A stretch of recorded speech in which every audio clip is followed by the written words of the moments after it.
Kamlesh sir, Suresh sir તથા તમામ ફેકલ્ટીઝના madam, હું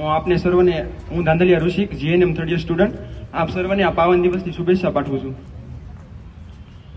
આજનો આ દિવસ, આ તિરંગો જે આકાશમાં લહેરાઈ રહ્યો છે તેને જોઈ અને તમને અને મને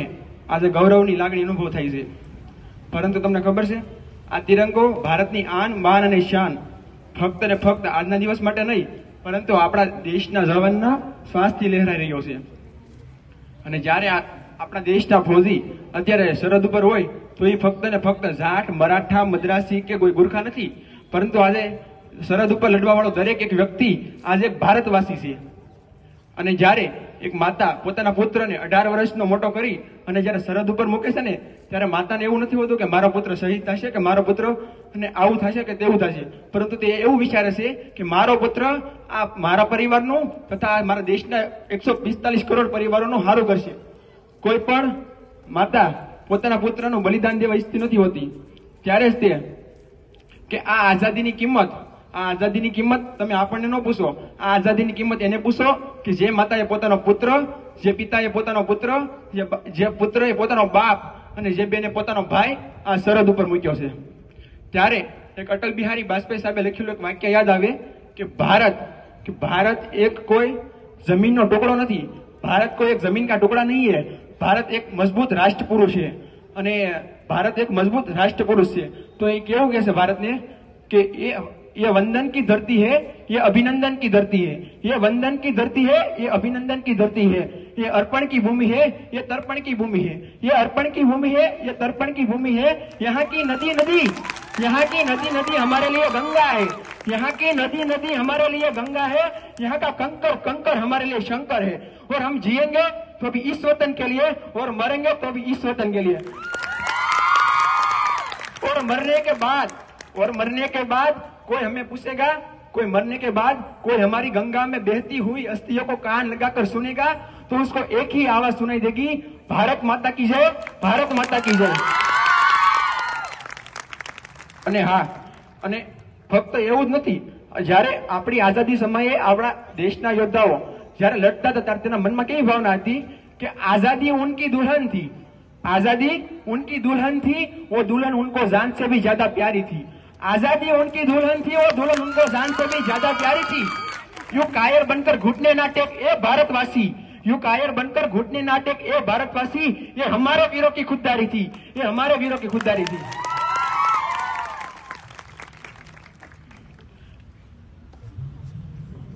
અને જ્યારે એક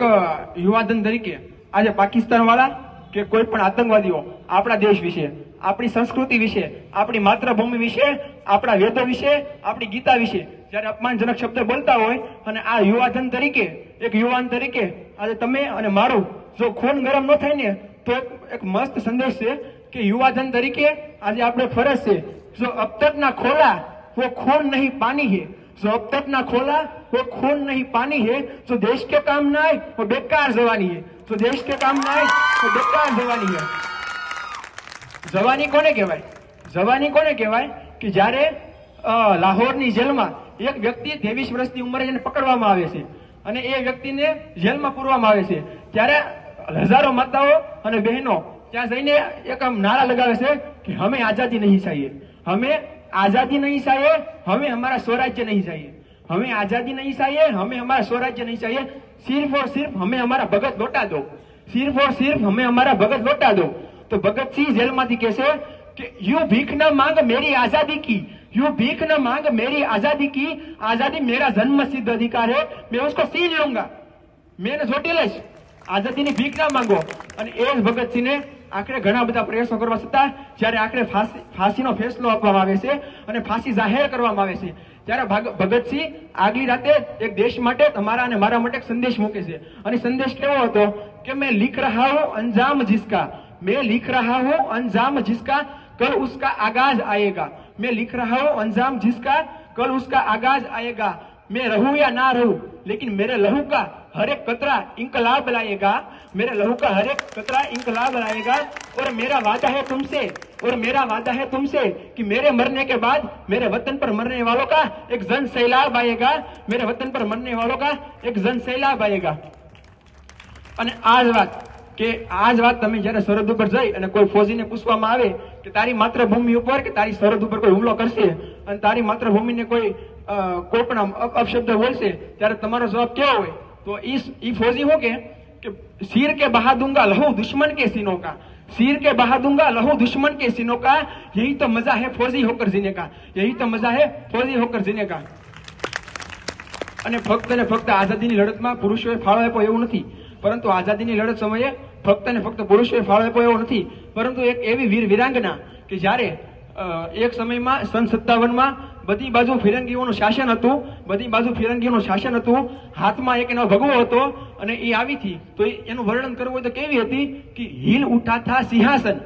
હિલ ઉઠાતા સિંહાસન और राजवंशों ने भूकोटी तानी थी, हिल उठाता सिंहासन और राजवंशों ने भूकोटी तानी थी, बूढ़े हुए भारत में फिर एक नई जवानी आई थी, बूढ़े हुए भारत में फिर एक नई जवानी आई थी,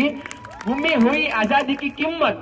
गुमी हुई आजादी की कीमत सबने पहचानी थी, गुमी हुई आजादी की कीमत सबने पहचानी थी, फिरंगी को दूर करने की सबने मन में ठानी थी, फिरंगी को दूर करने की सबने मन में ठानी थी, समक उठी थी तलवारें सन 57 में, समक उठी थी तलवारें सन 57 में, वो तलवार पुरानी थी, समक उठी थी तलवारें सन 57 में, वो तलवार पुरानी थी, बुंदेलों और हरबोलों से हमने सुनी एक कहानी थी, बुंदेलों और हरबोलों से हमने सुनी एक कहानी थी, खूब लड़ी मर्दानी से वो तो झांसी वाली रानी थी, खूब लड़ी मर्दानी से वो तो झांसी वाली रानी थी। બસ આ જ માધ્યમથી તમને એટલો સંદેશ આપવાનો કે આવનારા દિવસોમાં જ્યારે આપણી માતૃભૂમિ ઉપર કે આપણા સંવિધાન ઉપર કે આપણા સંસ્કૃતિ ઉપર જ્યારે પણ કોઈનો અપશબ્દ દ્વારા અથવા તો અપમાન કરવામાં આવે ત્યારે તમે અને હું એક દેશના યુવાધન તરીકે